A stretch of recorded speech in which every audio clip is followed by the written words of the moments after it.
It seems like everywhere you look these days, robots are taking over, right? You walk through a factory and there they are just churning away. But I've always been kind of fascinated by them, not just like scared of them taking our jobs. It's more like, what's going on inside those things? What makes them tick? And that's exactly what we're digging into today, isn't it? It's Hmm. not about replacement, really. It's more about understanding.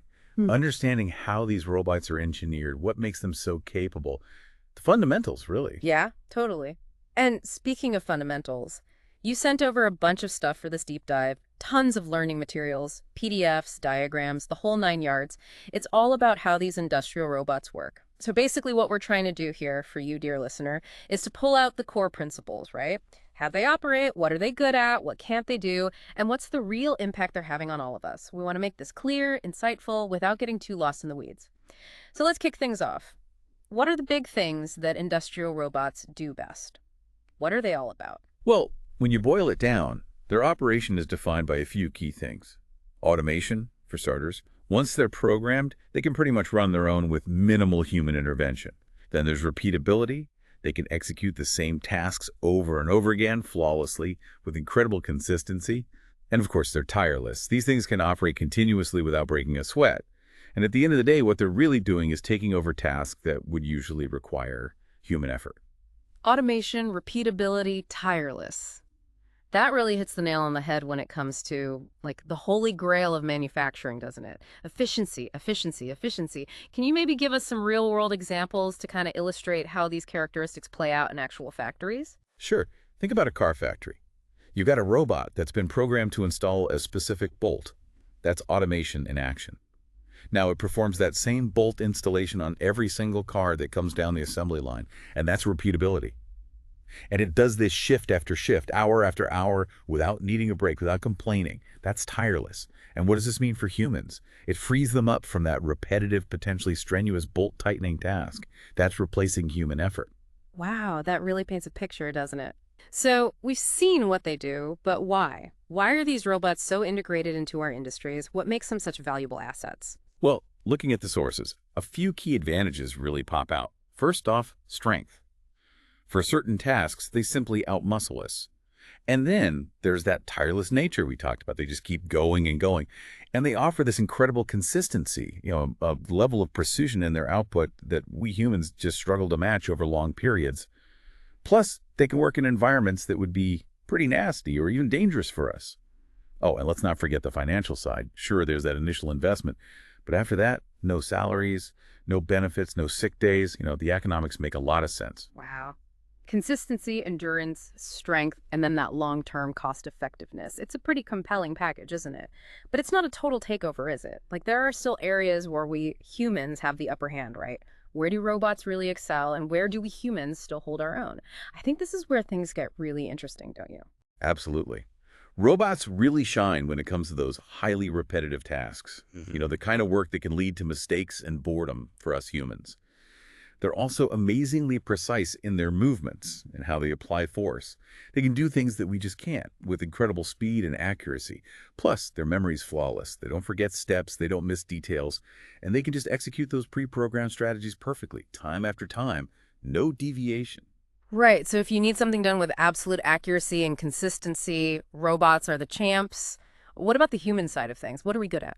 Well, on the other hand, humans are just incredible at recognizing patterns. We can pick out objects and anomalies in messy, complicated environments. Right. And if something goes wrong, we're great at troubleshooting, figuring out solutions. We can hypothesize, prioritize tasks based on what's happening around us. And most importantly, we bring that creative problem solving to the table, that outside the box thinking. I don't think robots are there yet. That's such a good point. It's not about one replacing the other, is it? It seems like the future is about collaboration. Robots doing what they're best at, leaving us humans to focus on what we excel at.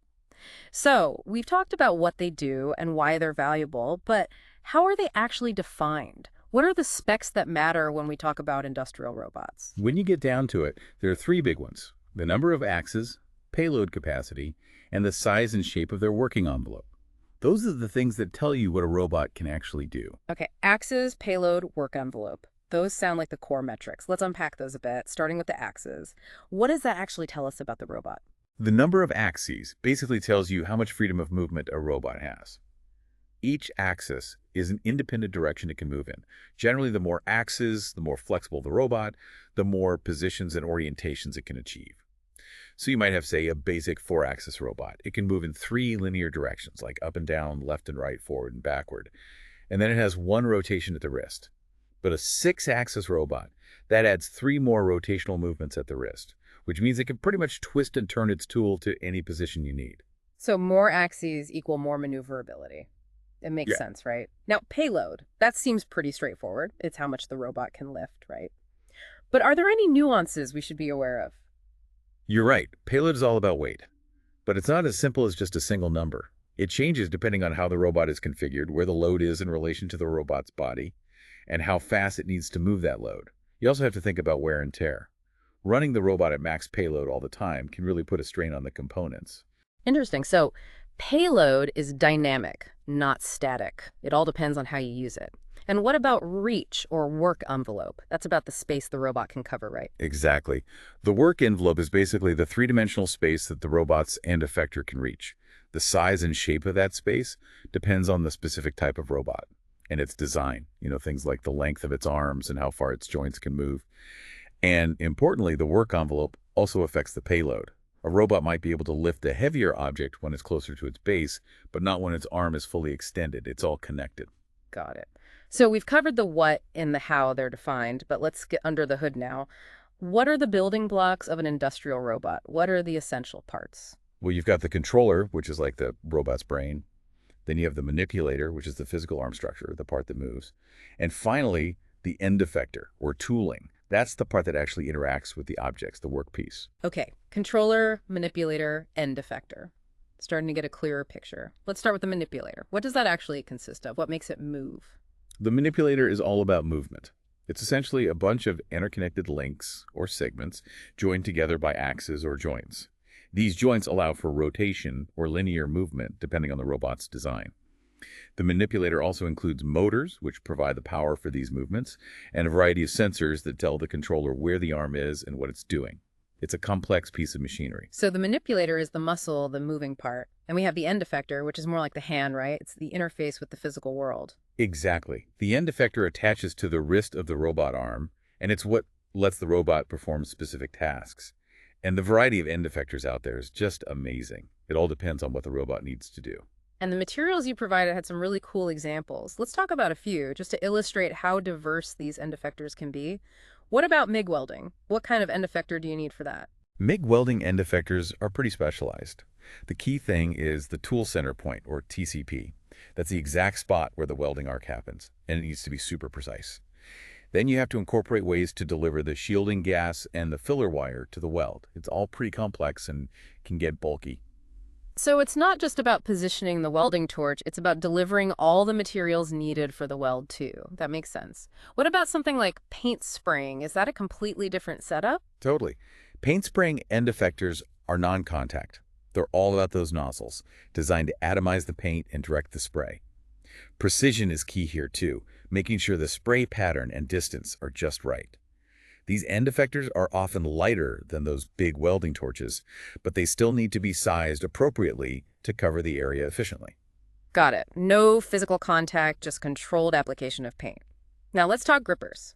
These are the end effectors that actually let the robot hold things. What about vacuum grippers? How do those work? Vacuum grippers use suction. They create a vacuum with compressed air to hold onto objects. And the cool thing is, they can even grip things with uneven surfaces. They're usually on the smaller side and have a pretty gentle grip. In fact, the materials mention them being used for handling tomatoes, which is actually one of the tasks in the learning outcomes. But they're not really for heavy lifting. Ah, so they're gentle but effective for the right materials. I get it. What about those electromagnetic grippers? Electromagnetic grippers use electricity to create a magnetic field, which lets them hold on to anything that contains iron, so ferrous materials. They're generally small to medium in size and are super fast. That makes them perfect for things like quickly moving steel ball bearings, which, fun fact, is another one of those learning outcomes tasks. But of course, the big limitation is that they only work on magnetic stuff. Right, speed and efficiency, but only for the right materials. That makes sense. What about electric grippers? How do those compare? Electric grippers are all about electricity. They have a decent grip strength, but are a bit slower than the electromagnetic ones.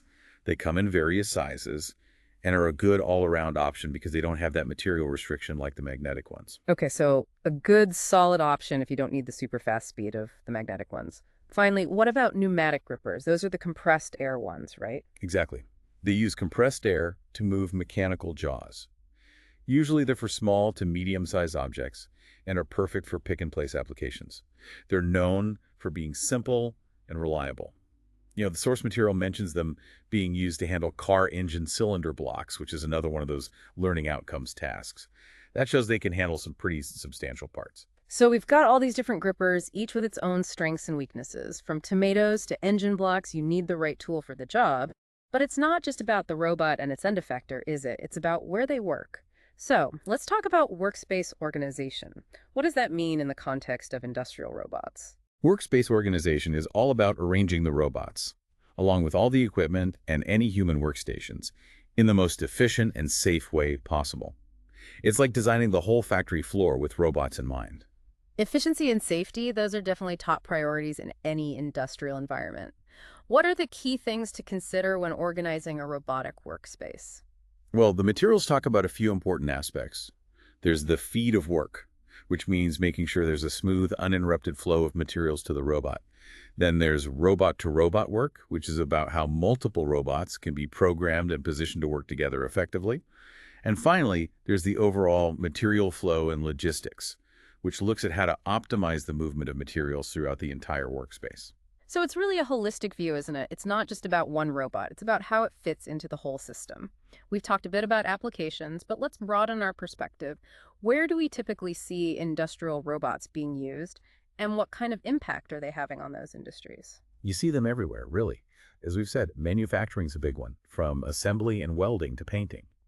They're also used a lot for quality inspection, making sure products meet standards, and palletizing, which is basically stacking stuff onto pallets for shipping. That's another big area.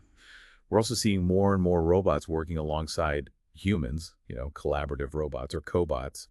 And of course, in some cases, they are fully replacing human workers, especially for those really repetitive or dangerous jobs. A really diverse range of applications, it seems. So what's the big picture impact of all this automation? What are the main reasons industries are adopting robots so rapidly? Well, the source materials point to a few key drivers. Saving money on labor costs is a big one, of course. And then there's the desire to improve working conditions. Automating those tough, dangerous, or just plain boring jobs can make a huge difference. Health and safety is a big priority. Robots can really shine in those hazardous environments. And then there's the whole idea of increasing flexibility and control in production and just generally improving quality. But it's not all rosy, of course. There's that whole issue of job displacement. We have to think about that.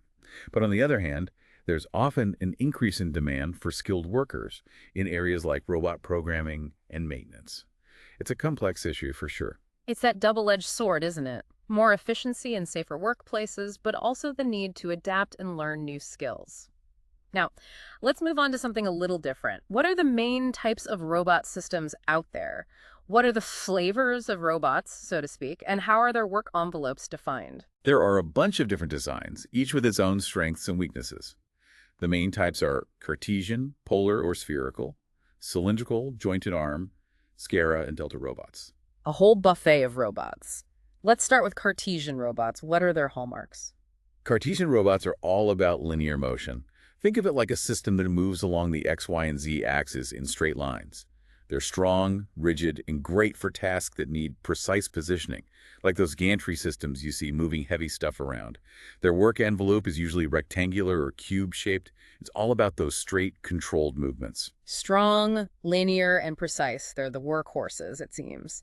What about polar or spherical robots? What sets them apart? Polar or spherical robots mix things up. They have one linear axis and two rotary axes. That gives them a spherical work envelope, sort of like a shell around the robot. They're often used for welding and handling materials where reach is important.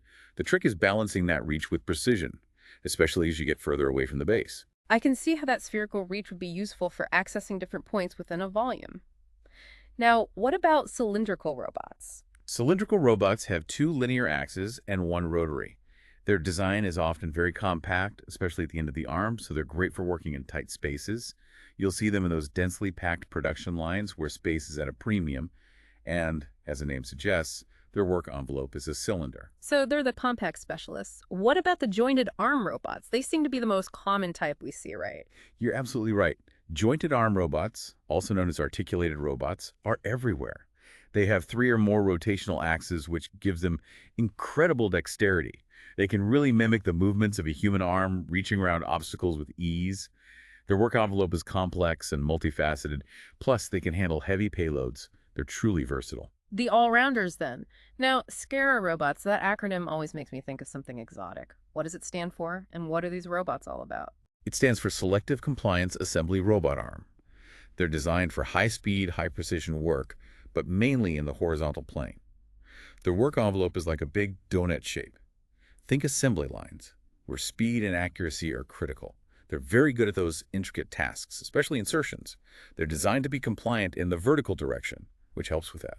So they're the specialists for those intricate, high-speed assembly tasks. Finally, let's talk about Delta robots. They have that unique parallel link design, don't they? Absolutely. Delta robots have multiple arms, usually 3, connected to a base, and they all converge at a single point, the end effector. This design lets them move incredibly fast, with high acceleration and precision. Their work envelope is a bit limited, more centralized, but they're perfect for those applications where speed is king, like picking and placing small, lightweight items. Think food processing and packaging. So we have this whole range of robots, each with its own strengths. The source material raises a good point, though. What kind of information would an engineer need to consider when choosing and placing a robot within a work cell? It's clearly more than just picking the right type. Definitely. An engineer needs to really understand the tasks the robot will be performing and how the whole work cell operates. They need to know the exact work envelope needed to reach all the points, taking into account any limitations from the robot's design or the tools it will be using. Are there any obstacles? Can the robot handle the payload throughout its entire range of motion?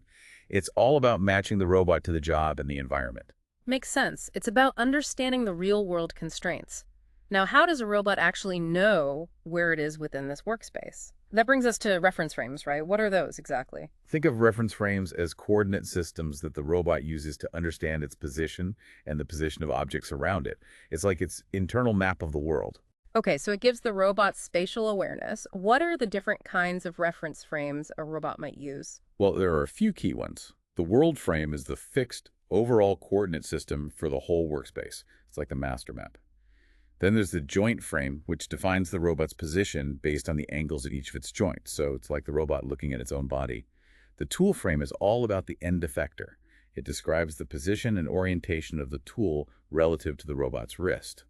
Then you have the user frame, which is a coordinate system defined by, well, the user. It could be shifted or rotated relative to the world frame, which makes programming specific tasks easier. And finally, there's the null frame or base frame, which is tied to the robot's physical mounting point. It's like the robot's home base. Wow, so many layers of spatial understanding from the big picture down to the very tip of the tool. That's amazing. Now let's talk about the robot's wrist and its ability to manipulate objects. What are wrist articulations and degrees of freedom? Wrist articulations are the rotational movements the wrist can make. You have yaw, which is like turning your hand left and right, pitches up and down, like nodding your head, and roll is rotating around the axis of the arm, like twisting your wrist. Now, degrees of freedom, or DOF, is a broader term. It's about all the ways a robot can move, both linear and rotational. So you have those linear movements along the X, Y, and Z axes, and then those yaw, pitch, and roll rotations. So yaw, pitch, and roll, those are the robot's ways of orienting its hand. And degrees of freedom encompass both those rotations and the linear movements. The materials talk about the units used to measure those movements: millimeters for linear motion and degrees or radians for rotation. They also mention how each additional axis increases the robot's dexterity from basic to 6 axis. They even ask this interesting question: what would a 7th axis offer? What would be the advantage? Right, so a 7th axis would be another joint, either rotational or linear, added to the arm or base. It could give the robot even more reach and dexterity. It could maneuver around obstacles better, reach more complex shapes, or even extend its workspace by moving along a track. Wow, even more reach and complex movements. That would be amazing for those really intricate manufacturing processes. But all this movement needs power, right? So let's talk about drive mechanisms. What are the different ways to make these robots move? The main types of drive mechanisms are mechanical, pneumatic, hydraulic, and electrical. Each has its pros and cons. Mechanical, pneumatic, hydraulic, electrical. It's quite a range. Let's break down the mechanical ones first. What do those usually involve? Mechanical drives use physical components to create movement. You have things like ball screws, which are super precise for linear motion. They're often used for that vertical z-axis movement in scare robots. Then there are belt drives, which are smooth, fast, and lightweight. You see those a lot in those articulated arms from companies like QK and ABB. Chain drives are the powerhouses. They can handle heavy loads and are super reliable. You often see them used for things like conveyor belts. Then you have gear drives, which are great for changing speed and torque. They're compact and efficient, and you see them everywhere. So it's all about choosing the right tool for the job. Ball screws for precision, belts for speed, chains for power, gears for versatility. What about pneumatic systems? Pneumatic systems use compressed air to power actuators, which are like mini cylinders or motors. They have a great power-to-weight ratio, are fast, and inherently safe in some situations because air is compressible. A good example is the Festo Bionico Bot, which uses pneumatics for its lightweight and flexible movements. Right, lightweight and fast, perfect for those repetitive tasks that don't need a ton of force. What about hydraulic systems? Those are all about power, right? Exactly. Hydraulics use pressurized fluid to generate massive force. They're very precise and powerful, and they're also durable and can handle heavy loads. The Unimit 2000, one of the first industrial robots, was hydraulic. They're really the go-to for those heavy-duty applications. So hydraulics are the muscle cars of the robot world. And lastly, what about electrical drive systems? Electrical drives use electric motors, like DC servo motors and stepper motors, to create motion. They're very efficient, precise, and clean. You see them in all sorts of robots. The ABB IRB 120, for example, uses both DC servo and stepper motors. They're great for tasks that need both accuracy and speed. It's amazing how each drive mechanism has its own niche. From the delicate Bionica bot to the powerhouse Unimit, the drive system is chosen for a very specific reason. Now, to make sure all this movement is controlled and precise, we have those closed-loop servo-controlled systems. That sounds pretty intimidating. Can you break that down for us? It's simpler than it sounds. Basically, a closed-loop servo system uses constant feedback to ensure the robot moves exactly where it's supposed to. Servo just means any system that uses negative feedback to reduce errors. Think of it like a thermostat in your house. You set the desired temperature, the furnace kicks on, the thermostat measures the actual temperature, and that information is fed back to the furnace to adjust the heat output and maintain the desired temperature. Ah, the thermostat analogy. That makes it much clearer. And we see those closed-loop systems everywhere, don't we? All over the place.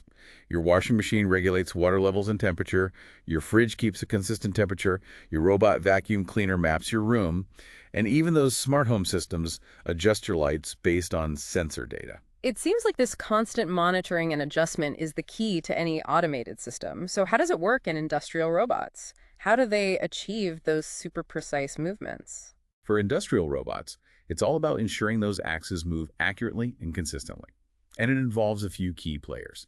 First, you have the servo motors, which are designed for very precise control of position, speed, and acceleration. Then you have feedback sensors, often rotary encoders mounted on the motor shaft, which tell the system the exact position of the motor. And finally, you have a control algorithm, usually a PID controller, which takes all that feedback and calculates the necessary adjustments to keep the motor moving in the right way. The PID part stands for proportional, integral, and derivative.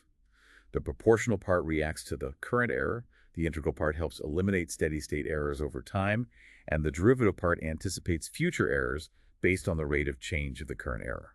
So it's a constant cycle of instruction, action, sensing, and correction. Can you maybe illustrate how this works in, say, a robot arm joint? Sure.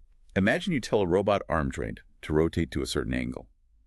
The system sends a command to the servo motor, the motor starts turning the joint, and the encoder on the motor shaft sends data back to the controller saying, hey, this is my position.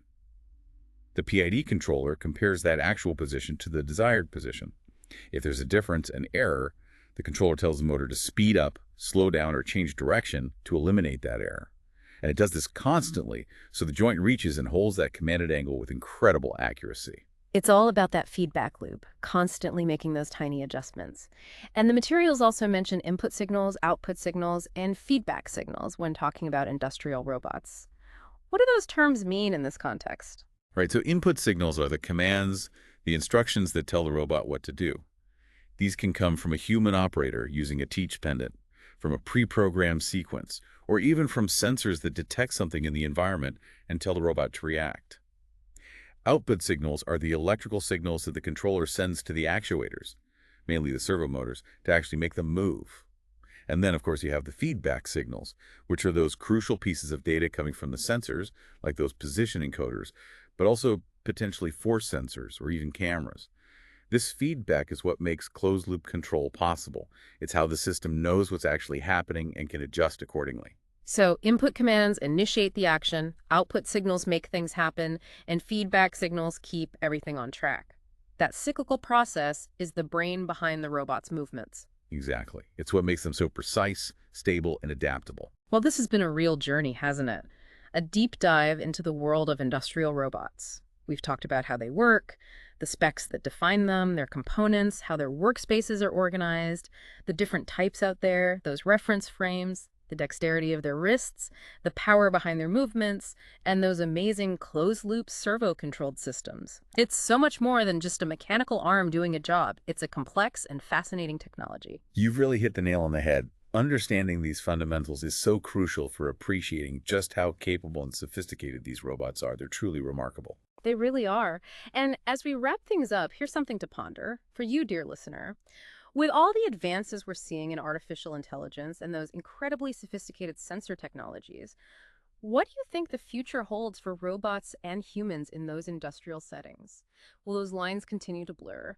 What new applications and ways of working together will emerge as robots become even more perceptive, adaptable, and intelligent? Think about those examples we talked about today, like the tomato picking robot, the welding arm, those high-speed assembly robots. How could those principles be further developed? How will they impact your own fields of interest or even those everyday automated systems you encounter? It's an exciting time to be thinking about the future of robots and what they mean for all of us.